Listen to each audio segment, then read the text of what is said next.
welcome to this video. This time I'm not going to have my microphone muted.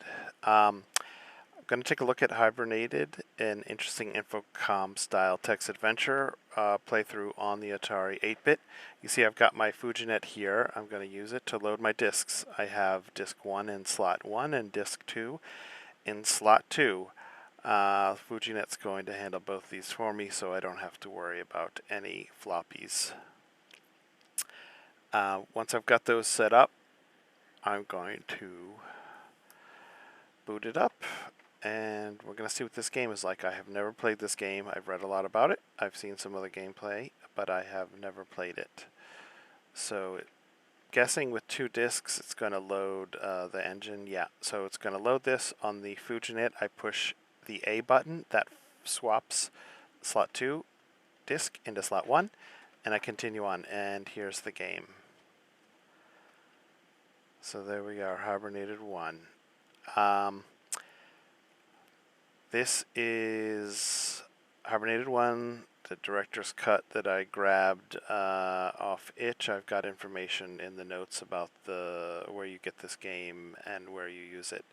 I wanted to take a look at it because I've heard a lot about it, and it looked like an interesting game. I like and enjoy some of these Infocom style adventure games, and of course Hibernate is interesting because of the massive amount of platforms that they deployed this to. If you look at their webpage, it's amazing. And again, looking at the Atari so far, okay, it has a nice implementation for the Atari. We don't have any fancy graphics, no startup screen, but I do realize the Z interpreter for the Atari and the disk size, and I don't think this uses any, targets any expanded memory, so they got 48K.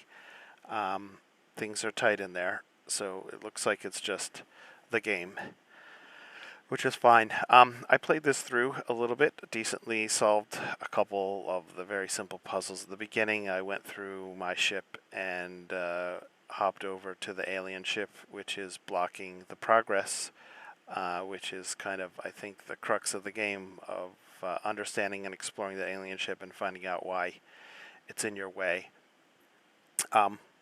Yeah, so far, even though I know it's the beginning, the puzzles were easy to get through. The text is interesting. I like how the game worked. The mechanics of it are nice, except it is kind of slightly annoying that I have to type out the complete words like starboard, port, aft, and they don't have shortcuts. It uses ship navigation terms instead of the typical north, south, east, west, up, or down. But you get used to it soon enough. I found the game definitely interesting. It's worth playing, it's worth grabbing, and taking a look at. In terms of what you're seeing here, I'm going to explain a little bit about what's going on with the Atari itself, right? So I'm using, obviously, FujiNet. You saw it boot up, but to grab this screen, I am using OBS to capture it, but I'm using the XEP82 from MyTech to do the HDMI upscaling. So the Atari's coming out, of its video port, and I have a S-video cable that goes into the XEP82 device, which provides an HDMI upscaler. So that's part of the enhancements that MyTech has made over the original Atari XEP80 from the 80s. That device gave you, it's really an 80-column device, but they didn't want to take up the cartridge slot, so it's a unique, semi-unique peripheral in that it relies on the joystick port to basically switch into its mode and receive input from the Atari. So on the original XEP80 and the XEP82, you connect it up to the joystick port 2 on the Atari, and that's how it gets its data and does its 80-column parts. For what you're seeing now, I'm not using any of that functionality because you can clearly see it's the regular old Atari 40-column characters, not 80-column. So part of the magic of what MyTech did for the XEP82, his physical re-implementation of it, was he added an HDMI upscaler onto it, a third-party one. So when you buy the device, there's a little third-party board that comes with it. If you buy it off of Brewing Academy, for instance, it plugs right in the top. It gives you HDMI out, and so with it powered up, you can see how I'm using it now is just as a straight-through HDMI up converter, like I would use a RetroTink for, and it does a nice job of that. The screen seems pretty stable. I don't know on the videos how it's going to come out. It seems like there was a little bit of flicker that I'm seeing now. When I look at this in iMovie, I did not see that on the screen. But generally, it does a nice job as a upscaler. And one of the reasons why I'm playing with this is twofold. I wanted to finally play the game, so I've heard a lot about it. And recently I saw that the author, Stefan Vogt, is working on a follow-up, a second version, and it sounds like they're going to create something more advanced with a new engine, but that is not going to fit on these Z3 engines, but it looks like he will have it working on CP/M. So if it works on CP/M, then there is the possibility that it can work on the Atari with a FujiNet. And how can it do that, you may ask?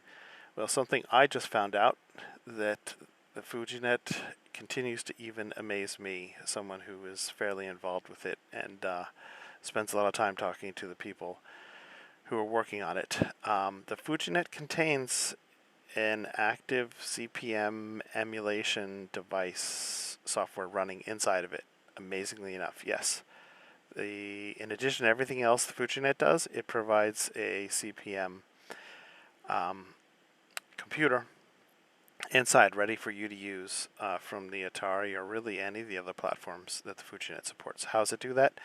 The creators of FujiNet have grabbed an open source implementation emulator of CP/M. It has like a full Z80 emulator with all the CP/M bits on top of that someone had ported to the ESP32 chip. And guess what's at the heart of the FujiNet? ESP32. So that has actually been part of FujiNet for many cycles now, many firmware versions, and is sitting there waiting for someone to use it.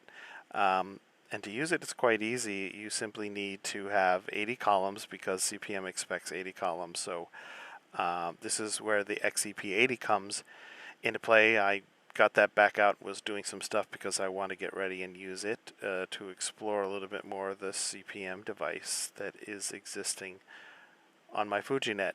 But basically you find a terminal program for the Atari that will work in 80 columns, and you simply do AT CP/M. AT command will connect you, and the FujiNet will interpret that, grab it, and connect you up to the running CP/M implementation inside the FujiNet. It is apparently that simple, which is amazing to me.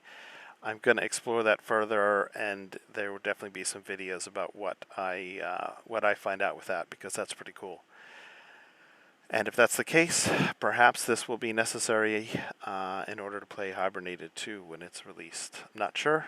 There'll be more details then following that, but definitely wanted to investigate the whole CP/M piece. I know if you don't have an XEP82, there is another device you can use called the DT80, which was a cartridge that's been floating around. The ROM is out there. You can buy a new ready-to-go cartridge from VCC. Basically, plug-in gives you 80 columns on the Atari. Of course, it takes up the cartridge port. But I will be trying the XEP80 since I have that, and that seems like a very useful thing for it to do. Okay, so that is what's been going on with what you're watching now. If you have been paying attention, I'm still poking around the Polaris 7 here in this video. But, you know, I'm going to pretty much wind this up here. There's not much more to say. I encourage you to go out and grab the game. You can pay for it as much as you want. Grab the images, pull them down, play it.